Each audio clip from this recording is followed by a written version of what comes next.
Soyez les bienvenus dans notre paroisse invisible.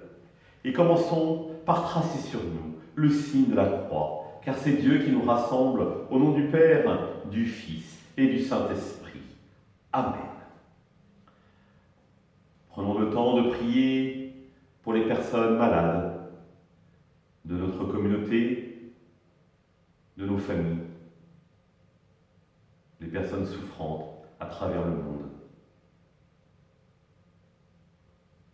Prions également pour les personnes soignantes, pour ceux qui se dévouent dans l'humilité et la simplicité au service des malades, de manière directe ou indirecte. Et pour porter notre prière, je vais maintenant allumer cette petite bougie.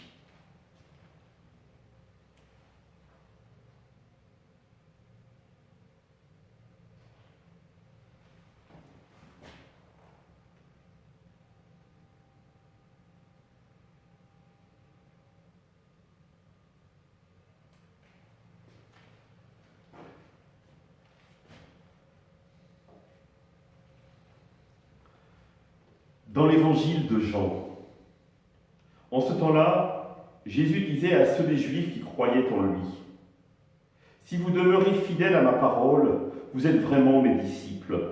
Alors vous connaîtrez la vérité, et la vérité vous rendra libre. » Ils lui répliquèrent : « Nous sommes les descendants d'Abraham, et nous n'avons jamais été esclaves de personne. Comment peux-tu dire : vous deviendrez libres » Jésus leur répondit : « Amen, amen, je vous le dis, qui commet le péché est esclave du péché.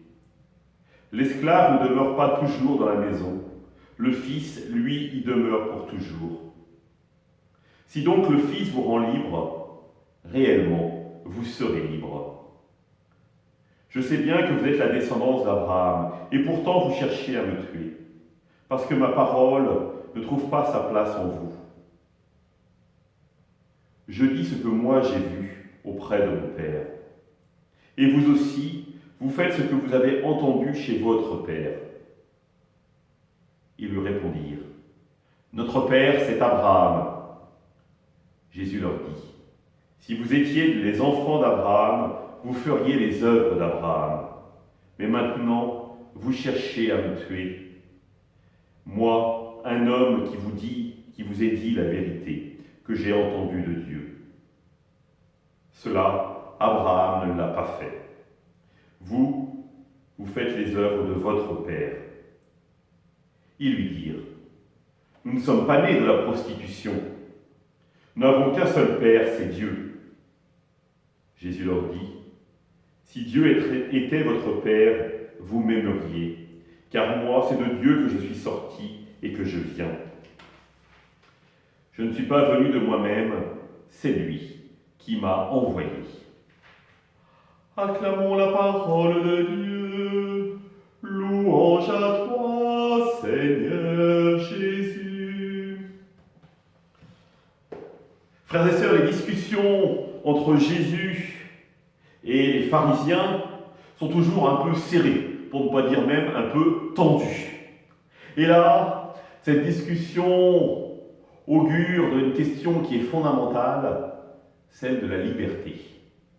Nous sommes tous, chacun de nous, très attachés, mais souvent, nous avons des adages qui ne disent pas ce qu'est la liberté. Souvent, nous partons du principe, ma liberté finit, s'arrête là où commence celle de mon voisin. Terrible comme définition de la liberté. Pourquoi ? Parce que ça veut dire que mon voisin est un obstacle à ma liberté. Alors oui, la liberté, ce n'est absolument pas cela. La liberté, si on interroge les gens, ils vous répondront facilement : être libre, c'est faire ce que l'on veut.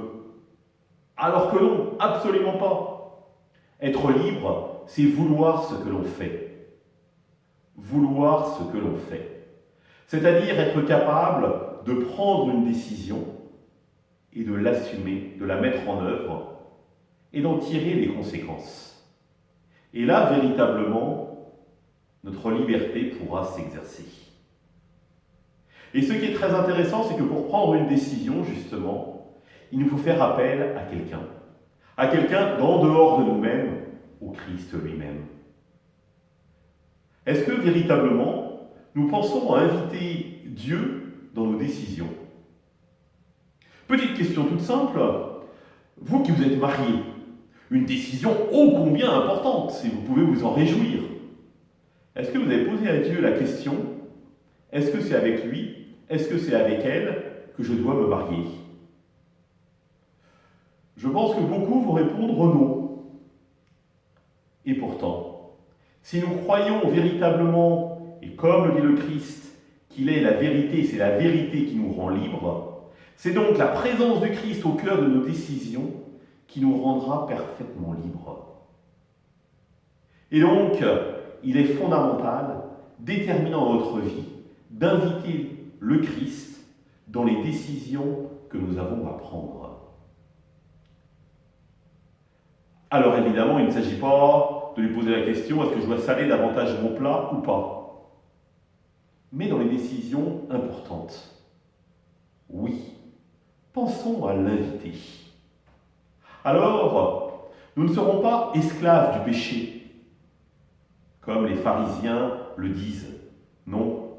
Le Christ est venu nous libérer du péché, c'est-à-dire nous restaurer dans cette alliance pleine et entière avec Dieu. Et donc, si nous invitons Dieu dans nos décisions, alors véritablement, nous serons libres et nous pourrons prendre nos décisions d'un cœur léger. Parce que c'est Dieu lui-même qui portera les décisions que nous prenons. La décision de vivre en confinement, pourquoi est-ce que nous le vivons? Pourquoi est-ce que nous l'assumons? Est-ce que nous l'assumons comme une contrainte, en disant ça vient de l'autorité extérieure et je sais que si je sors, je risque de me faire pénaliser pour les gendarmes? Ou au contraire, est-ce au cœur de ma liberté que je prends la décision de me confiner en disant oui, c'est un bien pour moi, c'est un bien pour le monde, c'est un bien pour les autres? Est-ce que j'ai invité véritablement Dieu dans cette décision? Croyez-moi, vous le vivrez complètement différemment, ce confinement, si vous invitez Dieu dans votre décision de rester confiné. Le meilleur exemple que j'ai à vous donner, ce sont les religieux et les religieuses cloîtrés. Elles décident finalement, si on y réfléchit bien, de rester confinées. Mais c'est une décision qu'elles prennent librement, en pleine conscience, avec Dieu. Elles le reçoivent comme un véritable appel de Dieu au cœur de leur vie. Alors oui, si nous vivons cet appel au confinement comme un appel de Dieu, je peux vous garantir que la manière de vivre ce confinement sera complètement différente, parce qu'elle sera vécue en Dieu, librement, et nous pourrons alors contempler et nous réjouir des œuvres de Dieu que nous verrons à travers ce confinement.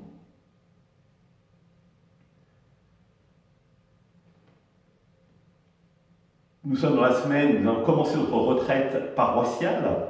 Ce soir, pour ceux qui le souhaitent, vous allez pouvoir, sur le groupe WhatsApp, recevoir une petite exhortation qui dure une dizaine de minutes.